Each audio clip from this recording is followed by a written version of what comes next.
Sekolah SD Negeri Jombasir 1, kepada yang terhormat Bapak Ibu Dewan Guru SD Negeri Jombasir 1, alhamdulillah hari ini kita bisa berkumpul untuk mengadakan kegiatan yaitu diseminasi aksi nyata modul 1.4 tentang budaya positif. Sebelumnya mari kita bersama-sama untuk membaca basmalah agar kegiatan pada hari ini bisa berjalan dengan baik.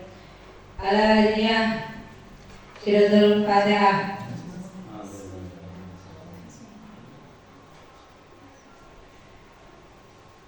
Selanjutnya untuk Bapak Kepala Sekolah untuk memberikan sambutan sepatah dua kata untuk kita semua. Waktu dan tempat kami persilakan.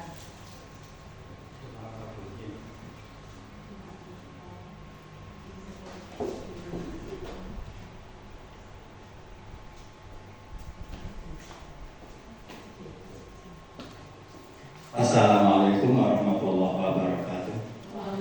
Bismillah, alhamdulillah, wassalatu wassalamu ala rasulillah wa ala alihi wa sahbihi wa mawala hawla wa la quwwata illa billah. Yang terhormat Bapak Ibu Guru, terutama Ibu Eka Listiawati. Alhamdulillah pada pagi hari ini kita bisa bertemu kembali, bertatap muka dalam kegiatan diseminasi aksi nyata modul 1-4 yang dilaksanakan oleh Ibu Eka. Semoga pelaksanaan diseminasi ini membawa wawasan pada kita semuanya, terutama bagi Bapak Ibu yang telah ikut di dalam kegiatan guru penggerak. Karena guru penggerak adalah bisa menggerakkan, harapannya bisa menggerakkan terutama diri sendiri, bagaimana agar dirinya bangkit untuk membangkitkan semangat kepada seluruh Bapak Ibu guru dan peserta dirinya. Jadi harapan dari pemerintah adalah bisa membangkitkan diri sendiri dan lingkungannya, terutama dalam lingkungan pendidikan lebih baik lagi. Kalau dalam suasana kemasyarakatan lebih digerakkan lagi, sehingga aksi nyata budaya positif yang ditampilkan dalam hari ini, yang disampaikan nanti pada hari ini benar-benar budaya positif, di mana budaya positif yang telah dicanangkan yang dijelaskan adalah ada ada 5S, salam, sapa, senyum, dan sebagainya.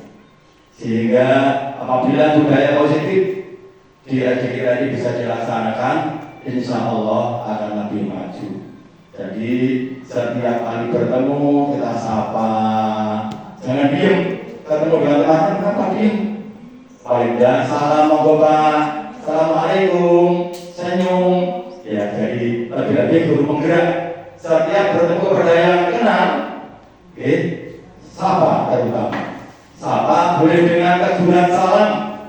Kalau diem, ya bukan guru penggerak. Ya, karena guru penggerak adalah menggerakkan situasi dari posisi yang diem menjadi posisi yang positif. Positif, salam, sapa, dan saling memberikan nasihat teguran. Apabila ada temannya yang melaksanakan kegiatan dengan salah, jangan saya lupa, harapannya seperti itu. Disuruh oleh teman-temannya, Pak, ini dilaksanakan Pak. Ya, yang baik, jangan saya lupa, kalau nanti saya buat sakit Pak, maaf itu bahasa yang bagus. Ya, dikon orang malah gelap malah nyentak-nyentak ada. Ya, dan karena itu harapan saya sebagai orang tua senang sekali apabila melihat guru-gurunya beserta dirinya bertemu dengan Pak Guru sapa, bertemu dengan Pak Guru senyum, bertemu dengan Bu Guru Pak Guru senyum, diberi tugas oleh gurunya mangkat, maju, penyanyi nyanyi. Masa ada siswa yang disuruh Pak Guru mau Pak, dan mungkin ada. Ya, karena itu mari bagaimana agar guru penggerak bisa menggerakkan anak didiknya, bisa menggerakkan teman-temannya ketika ditegur, ketika melewati, bagaimana yang baik. Ketika disuruh dari sesamanya, bagaimana jawabannya. Insya Allah Pak, saya bisa melaksanakan. Kalau tidak bisa, mohon maaf Pak, kados kok boten saged, kula wonten acara dan sebagainya. Itu yang kita harapkan. Semoga budaya positif yang disampaikan pada kegiatan ini nanti oleh BK benar-benar menimbulkan situasi yang positif, situasi yang banyak senyum, tidak banyak ngamuk, tidak banyak ngambek. Orang masalah sidik ngambek, orang masalah sidik nesu. Nah itu namanya ya kurang baik. Karena itu semoga kita doakan, semoga yang ada guru penggerak di kita, alhamdulillah ada 2 guru penggerak. Semoga benar-benar bisa menggerakkan situasi di SD kita, terutama dirinya sendiri. Setelah dirinya sendiri bisa berbuat positif, budaya positif dilaksanakan, insya Allah akan mengimbas kepada yang lain. Oke Bapak Ibu Guru? Oke, budaya positif ada 5S. Apa Bu? Budaya 5S apa? Ayo, laksanakan semuanya itu. Nah itu semuanya pahala, pahala yang luar biasa. Saya senyum, kan bukan ada penyut, orang-orang pahala nanti malah itu dosa. Ya, senyum, sama itu banyak sekali. Dengan salam boleh, yang paling bagus adalah salam Assalamualaikum, karena mendoakan kita dari mulai sehari ini sampai hari itu. Tapi ketemu lagi dan seterusnya. Itu salam, salam, kemudian senyum, apalagi santun, ya santun terus katanya yang santun, tutur katanya santun, apa kan?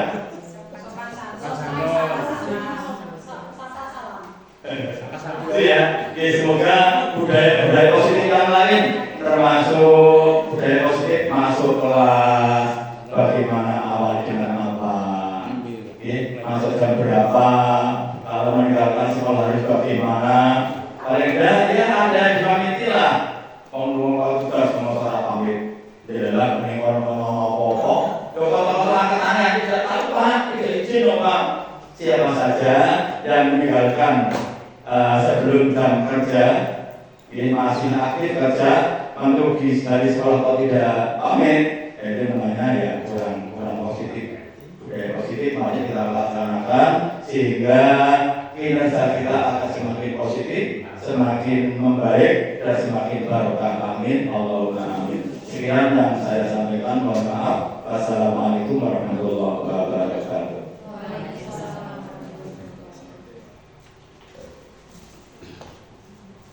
Matur suwun atas sambutannya.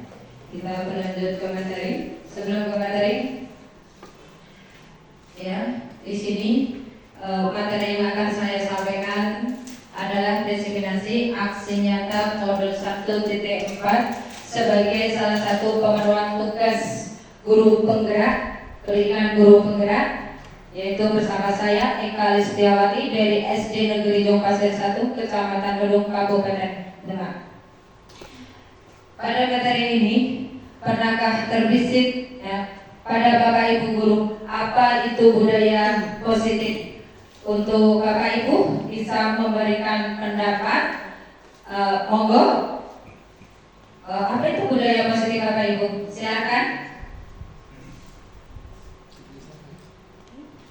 Ya, silakan. Pergaulan. Iya, pergaulan. Apalagi ya? Datang tepat waktu. Iya, bagus sekali. Iya. Untuk budaya positif itu adalah bisa dengan budaya pergaulan, kemudian salam, sapa, dan lain sebagainya. Di situ adalah merupakan tujuan ya. Tujuan pendidikan menurut KHD adalah menuntut segala kodrat yang ada pada anak-anak agar mereka dapat mencapai keselamatan dan kebahagiaan yang setinggi-tingginya, baik sebagai manusia maupun sebagai anggota masyarakat. Oleh sebab itu, pendidikan hanya dapat menuntun tumbuh atau hidupnya kekuatan kodrat yang ada pada anak-anak, sehingga dapat memperbaiki lakunya bukan dasarnya. Jadi yang namanya budaya positif di sini adalah kegiatan yang diberikan kepada peserta didik kita yang nantinya peserta didik tersebut akan terbiasa melakukan hal yang positif. Kita sebagai guru ya tidak hanya mempunyai kewajiban, tapi tugas dan tanggung jawab kita sebagai seorang guru untuk memberikan perilaku yang baik, akhlak yang baik kepada peserta didik kita. Nah, di sini ada konsep inti Bapak Ibu guru, yaitu budaya positif. Yang pertama adalah perubahan paradigma belajar, kemudian disiplin positif, nilai-nilai kebajikan, kebutuhan dasar manusia, motivasi perilaku manusia, posisi kontrol guru, keyakinan kelas, dan yang terakhir adalah segitiga restitusi. Pada pembelajaran dengan paradigma baru di sini ya.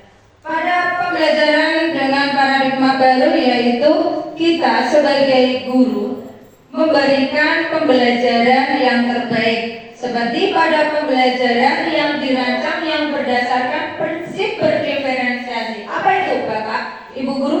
Yang namanya berdiferensiasi yaitu tentang sesuatu yaitu pembelajaran ya. Peserta didik belajar sesuai dengan kebutuhannya berdasarkan tahap perkembangan sesuai teori psikologi modern untuk mewujudkan profil pelajar Pancasila. Nah, di sini pada profil pelajar Pancasila memiliki 6 elemen Bapak Ibu guru. Ya. 6 elemen di sini yang pertama adalah beriman dan bertakwa terhadap Tuhan Yang Maha Esa. Seperti yang kita alami, kita sehari-hari di dalam kelas ya, karena pekerjaan kita adalah sebagai guru tentunya, tidak hanya sebagai guru tapi tugas dan tanggung jawab kita, yaitu peserta didik itu beriman. Kita didik peserta didik kita untuk beriman kepada Allah, kemudian bertakwa kepada Allah.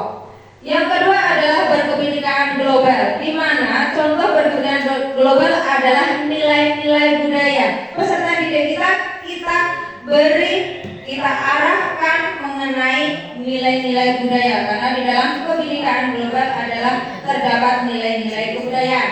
Yang ketiga bergotong royong. Dalam kegiatan bergotong royong ini tidak hanya peserta didik kita itu melakukan kegiatan kerja bakti Bapak Ibu ya, tapi kita bimbing putra-putri kita, peserta didik kita untuk melakukan kolaborasi. Nah, kolaborasi tersebut tidak hanya pada guru dan murid, bisa juga murid dengan guru atau bapak ibu guru dengan bapak ibu guru, ya, bapak dengan ibu atau ibu dengan gurunya. Begitu sebaliknya, murid dengan bapak ibu gurunya. Kemudian yang keempat adalah kreatif. Kreatif di sini contohnya adalah siswa kita ajak untuk melakukan suatu kegiatan yang bermanfaat. Contohnya dalam kelas ya Bapak Ibu, kita bimbing mereka untuk melakukan suatu kegiatan keterampilan. Ayo anak-anak, kita melakukan kegiatan bersama-sama seperti keterampilan dan hal lain sebagainya. Kemudian bernalar kritis. Bernalar kritis, siswa kita didik untuk melakukan hal yang sekiranya itu sangat bermanfaat, ya sangat bermanfaat untuk peserta didik kita. Kemudian mandiri. Nah, pada mandiri ini peserta didik kita di dalam kelas kita ajak untuk belajar bersama, kita arahkan dan nantinya peserta didik atau anak didik kita nanti akan mengerti setelah kita arahkan, misalkan dalam pelajaran IPAS atau matematika dan lain sebagainya. Kemudian di sini adalah 6 elemen yang harus kita terapkan Bapak Ibu. Kemudian kita lanjutkan untuk miskonsepsi tentang teori kontrol. Bagaimana Bapak Ibu, masih semangat? Iya, bagus. Walaupun mas sudah siang ya Bapak Ibu, tetap semangat. SD Negeri Jombang 1? Luar biasa. Iya. Saya mau lihat SD Negeri Jombang 1? Luar biasa. Sekali. Kita lanjutkan ya Bapak Ibu. Masih semangat. Miskonsepsi tentang teori kontrol di sini mengontrol murid. Dan contohnya adalah yang kita terapkan dalam kelas. Misalkan seorang guru memberikan perintah kepada muridnya. Nah, murid yang kita didik itu melakukan suatu kesalahan. Kemudian kita membimbing anak tersebut. Nah, kira-kira anak tersebut itu mau tidak? Mau. Tapi nanti setelah itu pasti dia akan melakukan hal yang tidak baik lagi, ya kan? Nah, ini adalah ilusi guru mengontrol murid. Kemudian selanjutnya adalah ilusi bahwa semua penguatan positif, efektif dan bermanfaat. Nah, pada ilusi bahwa semua penguatan positif ini adalah kita memberikan, kita menarik, kita arahkan, kita memberikan sesuatu kepada murid dalam kelas. Misalkan di sini ya, siswa kita beri sesuatu.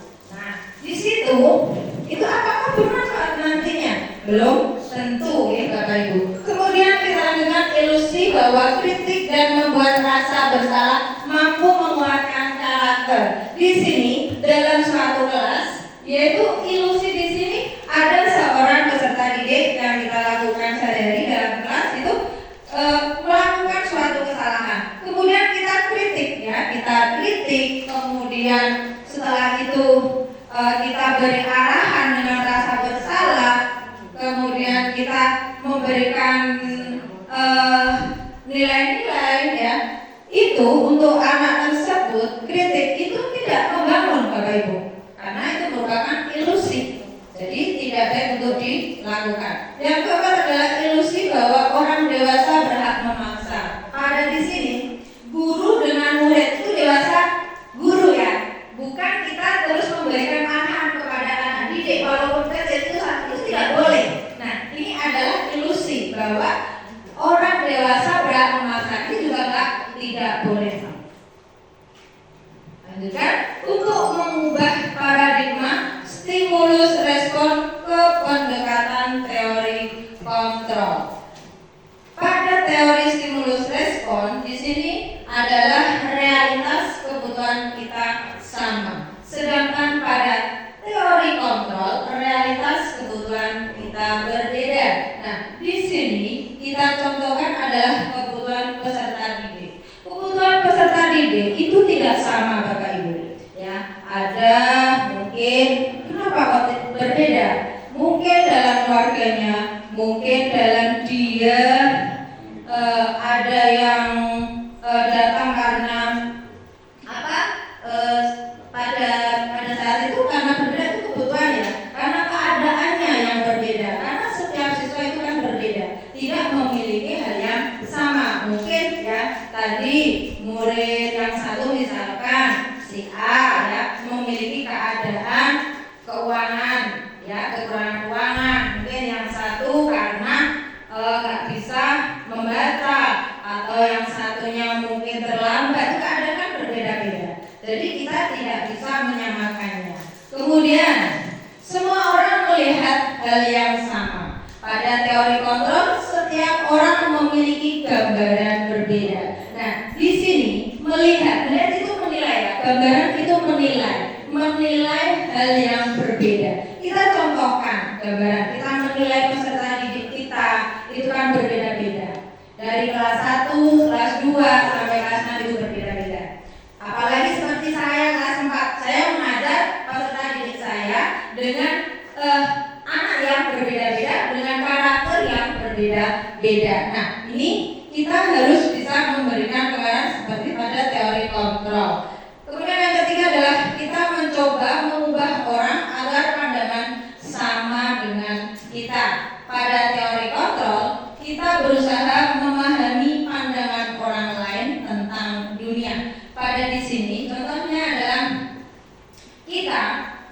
kita di sini untuk memberikan pandangan kepada orang lain, pandangan untuk siswa kita, agar pada teori ini nanti kita bisa terapkan kepada peserta didik kita.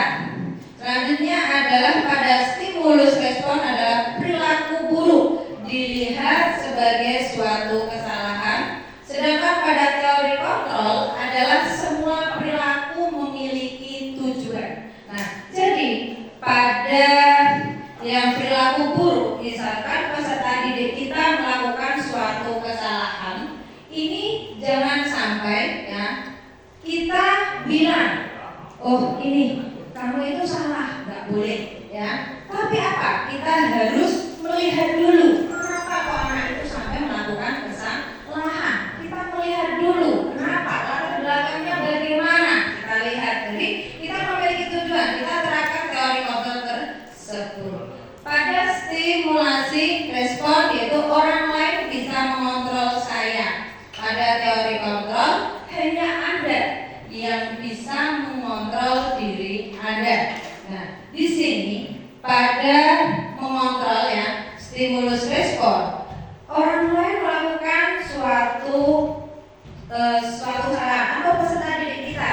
Peserta didik kita melakukan suatu kesalahan. Mungkin kita perintahkan untuk melakukan hal yang baik, kita kontrol. Ya, kita kontrol. Apakah bisa? Untuk sementara bisa, tapi nanti akan terulang kembali.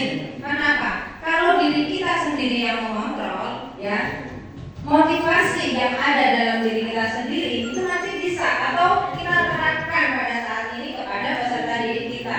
Kalau bisa itu nanti akan bisa dilakukan pada teori mengontrol. Nah, kita terapkan secara pelan-pelan, ya, secara pelan-pelan. Kemudian pemaksaan ada saat bujukan gagal. Kemudian pada teori kontrol Anda tidak bisa mengontrol orang lain. Nah, pada di sini pemaksaan pemaksaan ada saat bujukan gagal. Kemudian kolaborasi dan konsensus menciptakan pilihan-pilihan baru. Menciptakan pilihan-pilihan baru di sini adalah kita memiliki hal-hal yang baru, kemudian aturan berkolaborasi dengan bapak ibu atau muridnya. Kemudian model berpikir menang kalah, model berpikir menang menang.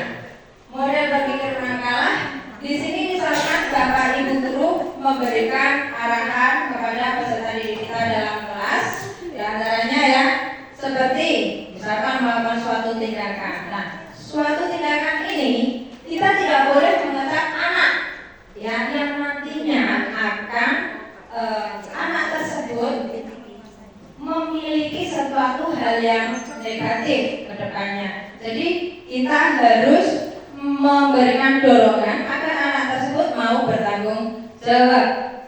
Kemudian disiplin positif. Pada disiplin ini berasal dari kata disiplina yang artinya berasal disiplin mengacu pada disiplin diri yang memiliki tanggung jawab terhadap apa yang dilakukannya berdasarkan nilai-nilai yang diyakini. Pada disiplin ini menjadi disiplin positif, di mana merupakan salah satu cara penerapan disiplin yang bertujuan untuk menumbuhkan kesadaran serta memberdayakan peserta didik tanpa imbalan, penghargaan, reward, ancaman atau hukuman. Jadi di sini pada disiplin positif kita terapkan kepada peserta didik kita dengan tujuan yang baik dan nantinya akan menciptakan peserta didik yang memiliki disiplin diri sehingga mereka berperilaku mengaku kepada nilai-nilai kebajikan universal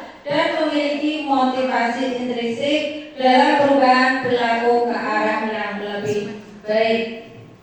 Kemudian pada nilai-nilai kebajikan, nilai-nilai yang disepakati bersama lepas dari suku bangsa, agama, bahasa maupun latar belakangnya. Contoh nilai kebajikan di sini yaitu profil pelajar Pancasila. Nilai-nilai kebajikan di antaranya profil pelajar Pancasila adalah beriman dan bertakwa kepada Tuhan Yang Maha Esa dan berakhlak mulia, berkebinekaan global, bergotong royong, mandiri, kreatif dan bernalar kritis.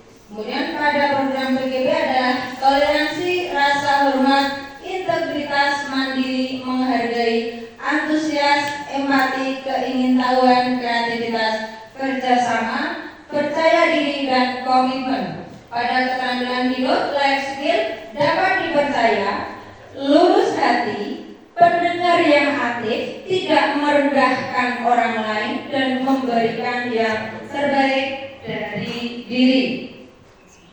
Pada kebutuhan dasar manusia di sini adalah segala sesuatu yang kita lakukan untuk mendapatkan apa yang kita inginkan. Seluruh tindakan yang kita lakukan memiliki tujuan tertentu, dan semua usaha yang terbaik yang kita lakukan adalah dalam rangka agar kebutuhan dasar kita terpenuhi. Ini adalah kebutuhan dasar Bapak Ibu ya. Jadi segala sesuatu yang kita lakukan itu akan mendapat kebutuhan dasar supaya terpenuhi ya.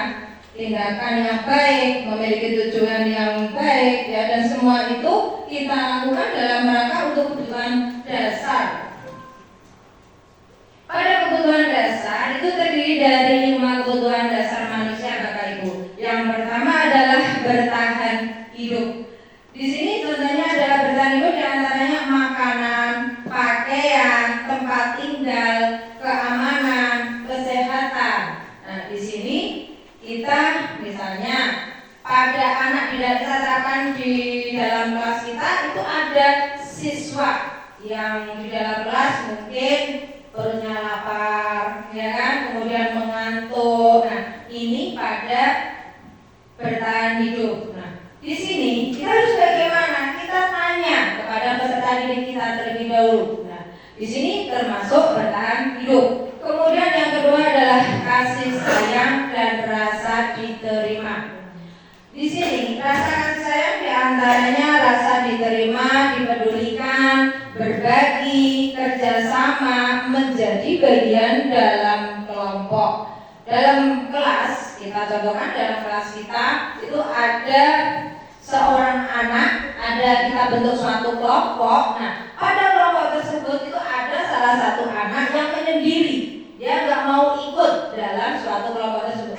Kemudian ada anak yang mengatakan, itu si Alif kok nggak ikut. Nah, kemudian kita dekati, nah kita omongi baik-baik agar Alifnya ikut gabung dalam kelompok tersebut. Ini yang namanya kasih sayang. Kita dekati dengan penuh rasa kasih sayang. Kemudian penguasaan.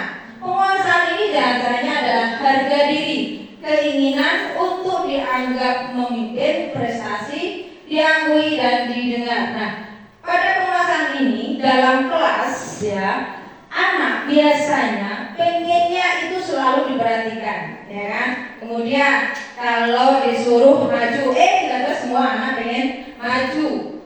Kemudian ada lagi kita beri suatu apa itu hadiah. Nah ini juga tidak baik ya, karena apa? Ini adalah termasuk penguasaan.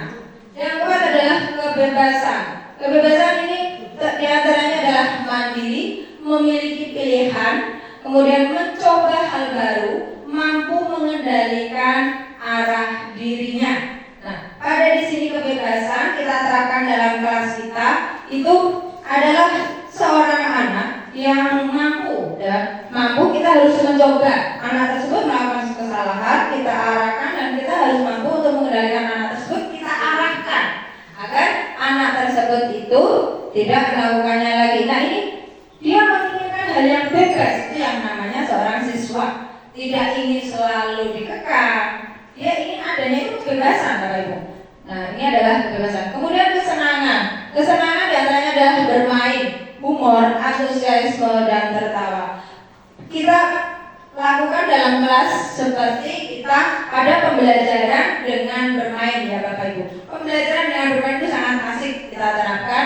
Dengan di sini pada 5 kebutuhan dasar manusia kesenangan itu bisa terjadi.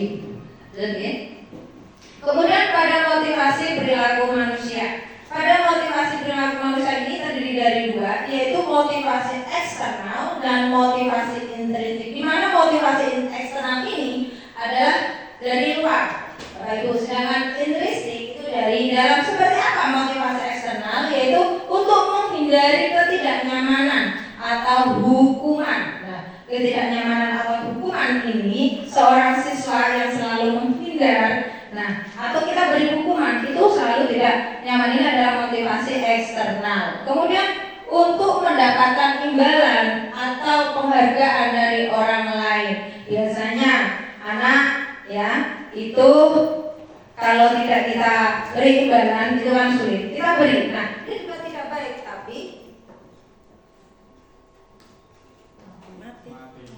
tetapi ya kita di sini tidak hanya memberikan imbalan tapi memberikan prestasi, kita ganti menjadi prestasi. Kemudian untuk menjadi orang yang mereka inginkan dan menghargai diri sendiri dengan nilai-nilai yang mereka percaya adalah motivasi intrinsik. Kemudian di sini ada hukuman, kemudian konsekuensi dan restitusi. Di sini kalau hukuman dan konsekuensi itu kita sudah pernah mendengarnya ya Bapak Ibu. Tapi kalau restitusi ini sama dengan saya juga baru mendengar tentang restitusi. Kalau hukuman di sini adalah tidak terencana, tiba-tiba ya, tidak terencana dan tiba-tiba murid tidak tahu apa yang akan terjadi atau tidak dilibatkan. Kemudian bersifat satu arah, berupa hukuman fisik atau psikis. Nah, di sini hukuman yang tiba-tiba di sini, misalkan kita memberi hukuman fisik, memberi hukuman fisik seperti apa di kelas, seperti push up, ya kan, atau lari. Nah, ini tidak baik, Ibu. Kalau psikis itu tentang perkataan yang tidak baik, itu juga akan merusak mental anak. Ini juga tidak baik. Kemudian konsekuensi ini adalah terencana atau disepakati sesuai peraturan murid, tetap dibuat tidak nyaman. Sikap guru selalu memonitor murid. Kemudian restitusi. Pada restitusi ini adalah proses menciptakan kondisi bagi murid untuk memperbaiki kesalahan. Kemudian proses kolaborasi yang mengajarkan murid untuk mencari solusi sendiri. Pada posisi kontrol guru, di sini ada 5 macam. Nah, penghukum, pembuat merasa bersalah, teman, pemantau, dan manajer. Kira-kira sebelum saya lanjutkan, saya bertanya dulu kepada Bapak Ibu. Kira-kira Bapak Ibu guru di sini posisinya sebagai apa? Posisi pada saat di dalam kelas. Nah, oh sebagai manajer. Ada lagi selain manajer sebagai apa Bapak Ibu? Oh, penghukum. Ya, ada manajer, penghukum. Ada lagi selain penghukum atau mungkin dua-duanya atau lima-limanya? Teman. Iya, teman. Nah, saya akan menerangkan di sini adalah contoh penerapan 5 posisi kontrol guru. Kasusnya di sini adalah siswa tidak memakai perlengkapan sekolah pada saat upacara bendera. Nah, di sini pada penghukum yaitu hormat pada bendera selama 1 jam. Bapak Ibu guru memberikan hukuman kepada peserta didik, ya kan? Ini juga nggak boleh harus seperti ini ya, jangan sampai. Kemudian adalah membuat merasa bersalah. Berapa kali Bapak atau Ibu harus memberitahu kamu selalu saja mengecewakan Ibu Bapak. Nah, ini juga membuat merasa bersalah Bapak Ibu. Nah, kita nggak boleh ya, kita sebagai pendidik memberikan atau melakukan kata-kata kemudian mengecewakan peserta didik kita. Kalau tidak Bapak Ibu bisa melakukan yang baik ya dalam kelas kita sendiri nanti. Kemudian adalah manajer. Pada manajer ini contohnya pada apakah kamu tahu kesalahanmu? Kira-kira bagaimana kamu memperbaiki kesalahanmu? Ini adalah manajer. Jadi kita berdialog kepada murid dengan cara yang baik. Pada contoh penerapan 5 posisi kontrol guru di sini, kasusnya adalah tadi siswa tidak memakai perlengkapan sekolah. Tadi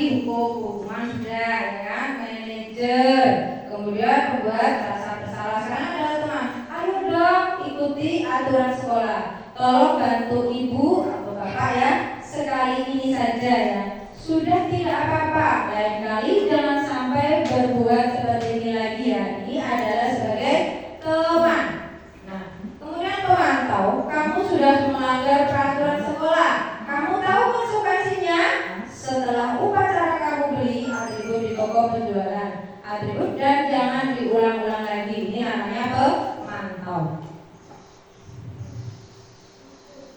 Kemudian jadi tadi manajer, ya saya ulangi untuk manajer. Nah, kita sebagai Bapak Ibu guru yang paling ideal adalah menjadi manajer. Mari kita terapkan di kelas kita masing-masing. Nah, ini adalah contohnya Bapak Ibu. Ya, contoh pertanyaan nanti Bapak Ibu jawab ya. Ini untuk Bapak Ibu nanti paham apa tidak setelah saya memberikan pertanyaan. Yang pertama ya, saya kecewa sekali dengan kamu. Kira-kira posisi kontrolnya apa Bapak Ibu? Merasa bersalah. Merasa bersalah, kita coba ya. Apakah betul merasa bersalah? Iya betul Bu Indah. Tepuk tangan untuk Bu Indah. Nah, Tepuk tangan, tepuk tangan, Ya. tepuk tangan. lanjut ya. Kemudian posisi kontrol selanjutnya, berarti paham ya apa yang sudah saya terangkan hari ini. Posisi kontrolnya adalah pertanyaannya, kamu tidak pernah benar-benar melakukannya. Nah, kira-kira Bapak Ibu, ini posisi kontrolnya apa Bapak Ibu? Penghukum.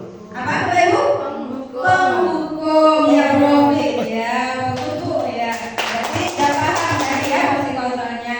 Kamu tidak pernah benar-benar melakukannya. Ini adalah penghukum. Kita coba ya. Iya, penghukum. Ini tidak boleh. Lanjut, untuk pertanyaan selanjutnya. Apa rencanamu untuk menyelesaikan masalah ini? Kira-kira posisi kontrolnya apa Bapak Ibu? Posisi kontrolnya? Oh ya, manajer. Tepuk tangan. Iya betul. Bagus sekali Bu Siti ya. Nah, coba dapat baik. Lanjutnya untuk pertanyaan selanjutnya adalah, ayolah lakukan demi Bapak Ibu ya. Ini posisi kontrol apa Bapak Ibu? Teman, kita coba. Iya bagus, posisi teman, ya. Lanjut ya. Untuk pertanyaan selanjutnya adalah, kamu tidak akan mendapat nilai jika tidak mengerjakan tugas. Kira-kira posisi kontrol apa Bapak Ibu? Pemantau, kita coba. Iya, betul sekali, pemantau ya Bapak Ibu. Nah, sekarang kita ke keyakinan kelas. Nah, di sini ada pertanyaan Bapak Ibu sebelum saya melanjutkan ya. Pertanyaan apa kira-kira di sini? Mengapa keyakinan kelas Bapak Ibu? Mengapa kok bukan peraturan kelas? Siapa yang bisa memberikan pendapatnya? Silakan Bapak Ibu guru. Keyakinan kelas ataukah ke peraturan kelas? Silakan. Silakan. Iya. Bagaimana Bu? Keyakinan kelas adalah? Keyakinan yang dibuat oleh guru dan siswa. Iya, keyakinan yang dibuat oleh guru dan siswa. Kalau peraturan kelas bagaimana Ibu? Yaitu keyakinan yang dibuat oleh guru. Oh iya, yang dibuat oleh guru. Peraturan kelas yang dibuat oleh guru ya. Beri tepuk tangan untuk semua guru. Lanjut ya Bapak Ibu. Nah, di sini pada pembentukan keyakinan kelas. Nah, seperti ini bisa dilihat ya Bapak Ibu. Ada warna-warni ya, bersifat abstrak. Kemudian berupa pernyataan universal. Ini dibuat dalam pernyataan positif. Nah, pernyataan positif ini bagaimana Bapak Ibu? Contoh ya, pada pernyataan positif positif itu seperti ini. Jagalah kebersihan. Ini pernyataan positif. Tapi kalau ada nilai positif itu dilarang membuang sampah. Siswa dilarang, ini namanya pernyataan negatif. Ini tidak boleh Bapak Ibu. Jadi kita mulai sekarang, mari kita bersama untuk menerapkan kepada peserta didik kita untuk memberikan pernyataan yang positif yang baik-baik seperti apa tadi? Jagalah kebersihan. Jadi kita memberikan keyakinan kepada peserta didik kita. Kemudian sedikit saja kalau sudah diingat ya, kalau memberikan keyakinan ini itu sedikit, tidak usah banyak-banyak biar cepat diingat ya, sesuai dengan kondisi kelas kita masing-masing. masing-masing tentunya ya Bapak Ibu. Semua warga sekolah atau warga kelas itu dilibatkan saat membuat keyakinan kelas. Nah, lalu di sini adalah segitiga restitusi. Segitiga restitusi adalah suatu proses dialog yang dijalankan oleh guru agar dapat menghasilkan murid yang mandiri dan bertanggung jawab. Nah, segitiga restitusi ini memiliki 3 tahapan. Yang pertama adalah menstabilkan identitas. Yang kedua adalah validasi tindakan yang salah.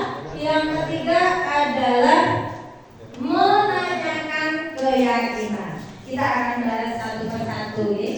Nah, pada menstabilkan identitas di sini berdasarkan prinsip itu membuat kesalahan adalah bagian dari proses pembelajaran. Berdasarkan prinsip membuat kesalahan adalah bagian dari proses pembelajaran. Nah, di sini, menstabilkan identitas seperti apa? Misalkan di dalam kelas kita anak melakukan suatu kesalahan. Nah, contohnya perkataan yang bagaimana Bapak Ibu? Yaitu berbuat salah itu wajar, kata-katanya seperti itu. Kemudian tidak ada manusia yang sempurna, kata-kata yang biasa kita ucapkan kepada peserta didik kita. Kemudian ibu juga pernah melakukan itu, atau bapak ya, bapak juga pernah melakukan itu. Nah, kata-kata ini termasuk menstabilkan identitas. Kemudian ibu tidak mau mencari siapa yang salah, tapi bapak ingin mencari solusi dari permasalahan ini.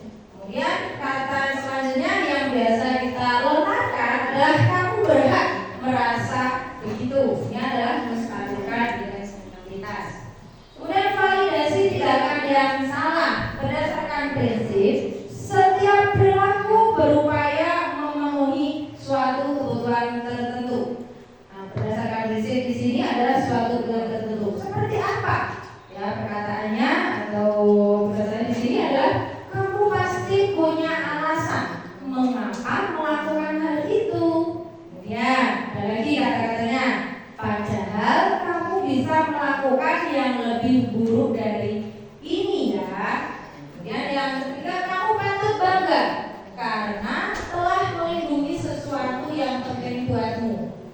Kamu melakukannya karena mempertahankan sesuatu yang penting bagimu. Nah, kata-kata seperti ini adalah yang biasa kita ucapkan pada validasi tindakan yang salah.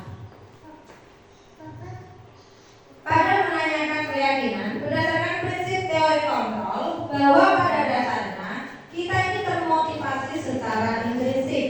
Nah, seperti apa ya motivasi intrinsik atau menanyakan keyakinan? Apa keyakinan kelas kita? Nilai-nilai apa yang telah disepakati bersama? Seperti apa gambaran sebuah kelas yang ideal menurut kamu? Kemudian kamu ingin menjadi orang yang seperti apa? Ini adalah contoh penerapan segitiga restitusi. Ini adalah saya dengan siswa saya kelas 4 Kaila ya, menstabilkan tindakan yang salah, kemudian validasi tindakan yang salah, menanyakan keyakinan. Di sini siswa saya melakukan kesalahan yaitu terlambat sekolah. Nah, terlambat sekolah kemudian saya menanyakan kepada siswa tersebut. Kemudian mencari solusi berdialog dengan siswa saya. Contohnya seperti kita buka ya.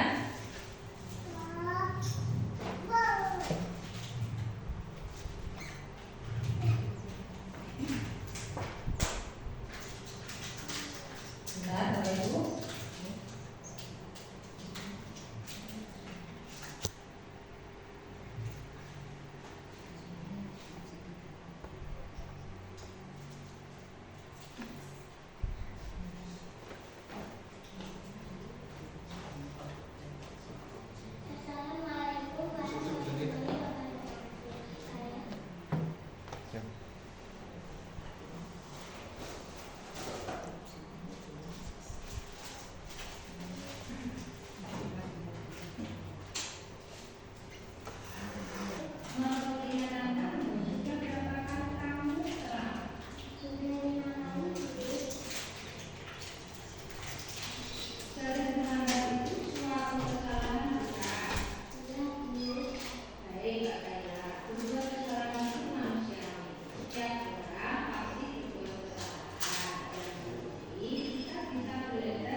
lagi sekolah. Silakan sekarang kembali mengikuti pelajaran lagi ya.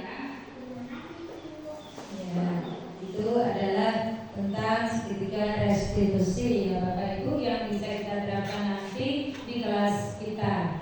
Kemudian ini juga ada lagi presentasi dari Mbak Yaida, ini juga kelas 4. Mbak Yaida ini nanti dia melakukan suatu kesalahan, yaitu dia tidur di kelas. Silakan bisa dilihat.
Aman.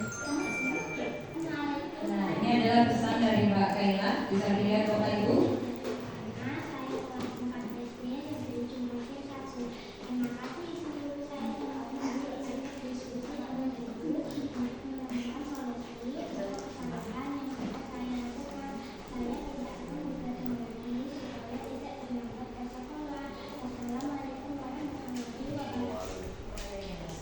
Selanjutnya adalah tadi untuk pesan Mbak Zaida ya Bapak Ibu.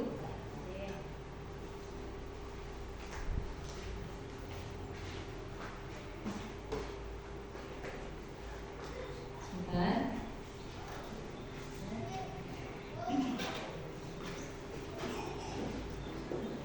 Assalamualaikum warahmatullahi wabarakatuh. Perkenalkan, nama saya Delia Kalpina Diva dari SD Negeri Cimases 1. Tadi saya dipanggil ibu-ibu karena saya mengantuk dan itu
Bapak Ibu atas waktunya di sini. Kita bisa mengambil hikmah dari budaya positif ya Bapak Ibu. Mungkin Bapak Ibu bisa memberikan tanggapan sedikit untuk kegiatan hari ini. Silakan untuk Bapak Ibu, silakan. Terima kasih atas waktu dan kesempatan yang diberikan oleh Bu Eka. Saya sangat mengikuti dan mempelajari tentang diseminasi ini Bu ya. Ternyata selama ini apa yang saya lakukan, apa yang saya pikir itu baik dan benar, ternyata itu setelah mengikuti diseminasi ini jauh berbeda ya. Dulu diri saya ya menghukum siswa yang salah itu benar, membuat peraturan yang saya berikan dan memaksa siswa sesuai yang saya ingin itu ternyata pikir saya benar. Ternyata setelah mengikuti diseminasi ini saya sadar saya juga perlu belajar lagi, perlu banyak hal-hal baru terutama ini ya biar di guru ini ternyata kok yang setelah diajarkan Bu Eka tadi ada yang namanya penghubung, modelnya kita ada yang penghubung, terus ada apa lagi manajer, ada sebagai teman. Nah ternyata kita juga bisa memposisikan guru, juga bisa sebagai teman, bisa sebagai manajer, dan namun yang paling ideal adalah sebagai manajer. Nah untuk fase ini saya juga perlu banyak belajar bagaimana caranya bisa menjadi manajer bagi siswa. Nah, selain itu saya lihat tadi ada yang namanya segi 3 restitusi ya. Nah, itu menangani ibaratnya siswa kita sebagai guru tidak langsung kamu salah, kamu harus seperti ini, kalau kamu salah saya tidak. Ternyata di sini kita sebagai guru bisa lihat membuat bagaimana caranya membuat siswa itu sadar, oh ternyata ini tidak sesuai dengan kesepakatan kelas yang telah kita buat antara teman-teman dengan guru. Nah seperti itu. Tugasnya guru itu menyadarkan siswa, oh ini loh salah, tidak sesuai dengan kesepakatan yang kita buat, dan siswa guru tidak langsung kamu salah, kamu saya hukum, membersihkan kelas, mengambil sama dan seterusnya. Kita juga harus memberi arahan, memberi ampunan. Dulu saya juga pernah melakukan yang salah seperti itu, namun itu jangan dilakukan. Ternyata hal-hal itu juga penting bagi siswa. Itu yang saya dapat kiranya. Sekian, terima kasih. Wassalamualaikum warahmatullahi wabarakatuh. Waalaikumsalam warahmatullahi wabarakatuh. Terima kasih Bapak Ali Kitai yang bersedia memberikan tanggapan pada hari ini. Nasional dalam penerapan program disiplin positif, hendaknya guru memiliki standar kepribadian, di mana standar tersebut adalah nilai-nilai dalam budaya positif. Nah, terima kasih Bapak Ibu karena sudah menghadiri pada kegiatan diseminasi budaya positif. Semoga apa yang hari ini kita lakukan bermanfaat untuk Bapak Ibu dan bisa menerapkannya di kelasnya masing-masing. Terima kasih. Saya ucapkan terima kasih. Saya tutup. Billahi taufiq wal hidayah. Wassalamualaikum warahmatullahi wabarakatuh.